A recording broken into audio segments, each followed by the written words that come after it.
네, 이제 3월도 이거래일 오늘 내일만 남겨놓고 있는 상황입니다. 시장 특징적인 부분들 체크해보고 발빠른 대응 전략 세워보도록 하겠습니다. 머니스터디의 오현진 팀장, 김종효 위원과 함께합니다. 안녕하세요. 네, 안녕하세요. 네, 일단 지난주 금요일장 시장을 보면 현물시장에서 수급 공백으로 인해서 지수가 크게 흔들리는 모습을 보여줬습니다. 정체되어 있는 상황인데요. 투자 심리가 좀 줄어들진 않을까, 움츠러들진 않을까 우려스럽네요. 반등할 만한 조건들 어디서 찾을 수 있을까요? 네. 일단 지난주 같은 경우에는 일단 글로벌 지정학적 리스크가 조금 부각이 된 시장이 아니었나 이렇게 판단을 하고 있습니다. 사우디아라비아의 예멘 공습이 좀 시작이 됐고 또 예멘 내전이 이슬람 사이의 이제 종파 갈등으로 비화될 것이다라는 우려감이 시장에 좀 부담으로 작용했고요. 다만 이런 그 지정학적 리스크 자체가 시장에 악영향을 줬다라기보다는 이로 인한 상품 가격의 변동, 특히 유가의 급등락에 따라서 시장의 투자 심리가 좀 무너졌던 게 아니냐 이렇게 이제 판단을 하고 있습니다. 석유 수송로가 위협받을 것이다라는 부담감이 유가가 급등을 했지만 이란의 핵 협상이 타결될 것이다라는 기대감에 다시 유가가 급락하는 모습들, 이렇게 상품 가격의 변동폭이 큰 것은 시장에 절대 긍정적인 요인으로 작용하지 않는다라는 점이고요. 두 번째 부담은 이제 미국의 경기 둔화에 대한 우려감이 아니었나 이렇게 판단을 하고 있습니다. 미국 같은 경우 내구재 주문이 생각보다 좋지 않게 나왔고 최근에 달러 강세로 인해서 미국 다국적 기업들의 실적이 실제로 좋지 않게 나오고 있고 앞으로도 그럴 것이다라는 부담감이 작용했죠. 다만 이전 같은 경우에는 미국에 대한 경기 둔화 우려감이 있으면 기준금리 인상 시점이 이연될 것이다라는 기대감에 시장이 오히려 반등했지만 이번에는 그렇지 못하고 경기 악화를 그대로 주가가 반영했었던 것은 이미 경기가 좋던 좋지 않던 간에 기준금리 인상 시점의 컨센서스가 9월 이후로 많이 미뤄져 있는 상황이라는 겁니다. 그렇기 때문에 앞으로는 경기에 따라서 주가가 직접적인 영향을 받을 것이다 이렇게 판단을 하고 있고 다만 이런 요인들로 인해서 지난주 시장이 흔들리기는 했지만 큰 흐름에서 이제 유동성 장세에 대한 기대는 여전히 남아있다 이렇게 판단을 하고 있습니다. 생각을 하고 있어요. 글로벌 유동성 정책이라든지 국내 부양 정책이라든지 추가적으로 주가 하락이 나올 수도 있겠지만 조만간 바닥을 잡고 완만한 반등 정도는 나올 것이다 이렇게 보고 있고요. 가장 주목할 포인트는 역시 외국인의 수급입니다. 3월 시장을 이끌었던 수급 주체가 외국인이고 4월에도 저는 그럴 거라고 생각을 하고 있거든요. 그렇다면 현 시점에서 매도로 전환된 외국인이 언제 매수로 들어올 것인가를 좀 잘 체크해 보시면 좋지 않을까 판단하고 있습니다. 네, 중동 정세에 대한 불안감과 어닝 시대에 대한 불확실성이 해소되지 않은 상황에서 시장이 흔들렸고 외국인 수급이 다시 돌아온다면 4월에 반등도 가능하다라고 평가를 해주셨는데요. 시장에서 악재보다 일단 호재를 좀 더 찾아봐야겠습니다. 아무래도 아시아인프라 투자은행에 대한 한국의 참여를 들 수 있을 텐데 이익성이 가시화되기 전까지는 아무래도 시장 크게 반응하지는 않을 것으로 판단이 되고 있고 건설주들 수가 예상되고 있긴 하지만 지난 금요일장 시장에서는 시큰둥했거든요. 그렇죠. 그래서 건설주가 사실 지난주에 조정을 받기는 했는데 제가 볼 때는 그렇게 큰 악재가 있어서 밀렸다라기보다는 그냥 단순 기관 중심의 차익 실현이 아니었냐 이렇게 판단을 하고 있습니다. 건설업종 지수가 올해 바닥 대비해서는 30% 정도 올라왔기 때문에 충분히 차익 실현 욕구가 있을 수 있었다라고 보고 있고요. 다만 특징적인 부분으로는 해외 수출 비중이 높은 현대건설이나 GS건설 같은 경우 조정이 세게 나왔지만 국내 주택 비중이 높은 대우건설이나 현대산업은 상대적으로 선방하는 모습이었거든요. 최근에 있어서 건설주의 기대감은 해외 수주보다는 국내 주택 시장의 회복이기 때문에 여전히 저는 건설주를 보자면 국내 주택 비중이 높은 건설주를 보자 이렇게 말씀을 드리고 싶고요. 또 지난주 금요일에는 반영은 안 됐지만 AIIB 가입에 따른 장기적인 호재에 대한 가능성은 남아있다라고 생각을 합니다. 아시아인프라투자은행이죠. 그래서 아시아 지역의 SOC 투자를 적극적으로 진행할 것 같은데 국내 대형 건설사 같은 경우 SOC 부분에서 경쟁력을 갖추고 있기 때문에 글로벌 수준에서 유리한 위치를 점할 수 있을 것이다. 대형 건설사의 수주가 기대된다라고 보는데 다만 이제 이런 부분들은 장기적인 모멘텀입니다. AIIB의 지분율을 얼마나 확보할지 혹은 시행 시기가 얼마일지 시행 세칙이 얼마일지 아무것도 확인될 게 없거든요. 그래서 단기적으로 모멘텀을 받기에는 조금 무리가 있다 판단하고 있고요.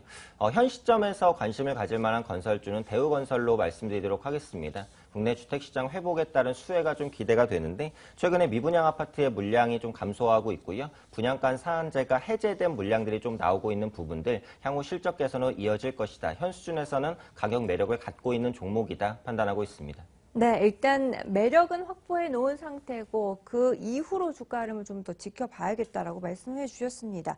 자, 그와 함께 또 시장에서 크게 이슈가 됐던 부분이 있는데요. 현대제철과 현대하이스코의 합병 소식이었습니다. 그로 인해서 주가가 두 개 모두 다 상승하는 모습을 나타내는데 앞으로 주가가 크게 상승할 수 있을 여력이 더 남아 있는지 또 투자자들 입장에서는 어떻게 대응 전략을 세워야 될지 궁금해지네요.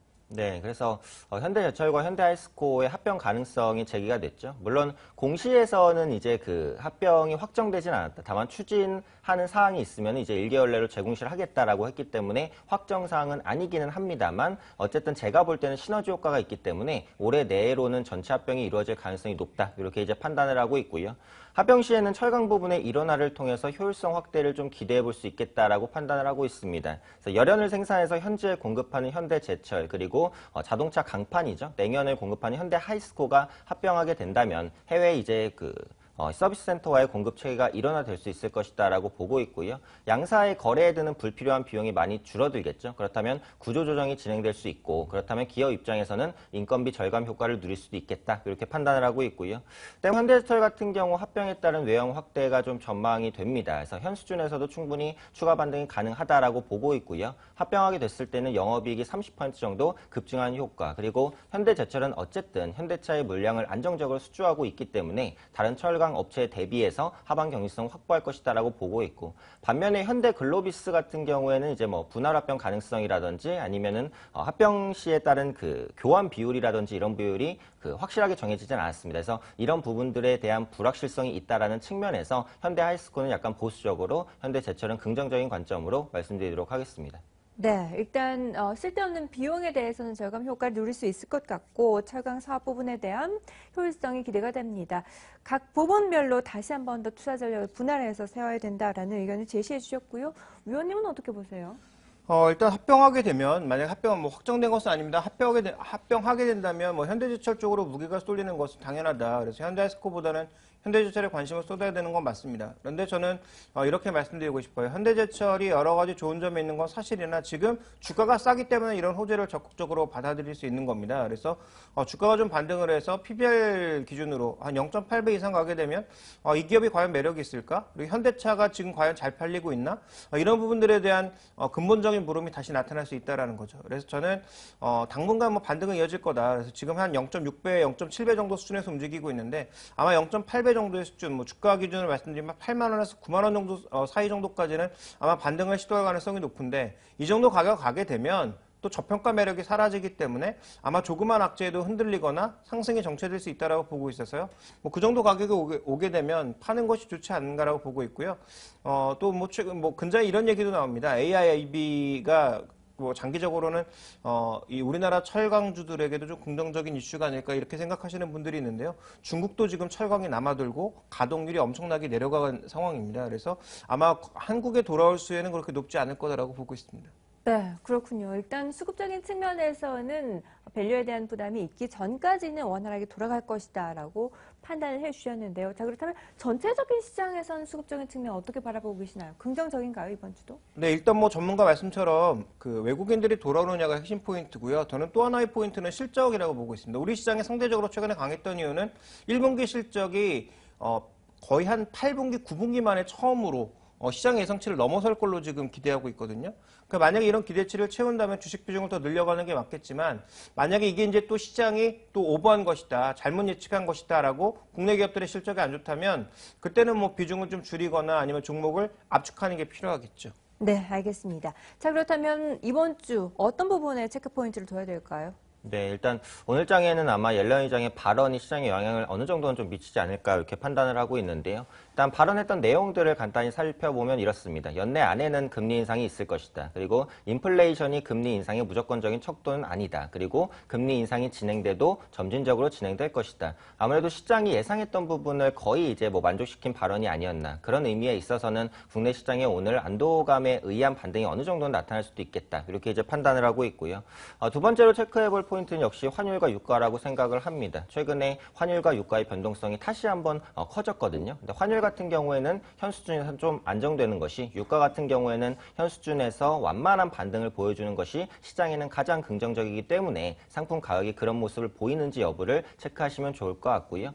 이번 주 관심 종목으로는 SK이노베이션을 말씀을 드리도록 하겠습니다. 최근에 유가가 40에서 50달러 수준에서 계속해서 좀 움직이고 있는데 작년보다는 이제 정제마진 악화가 크게 축소될 것이다라고 판단을 하고 있고요.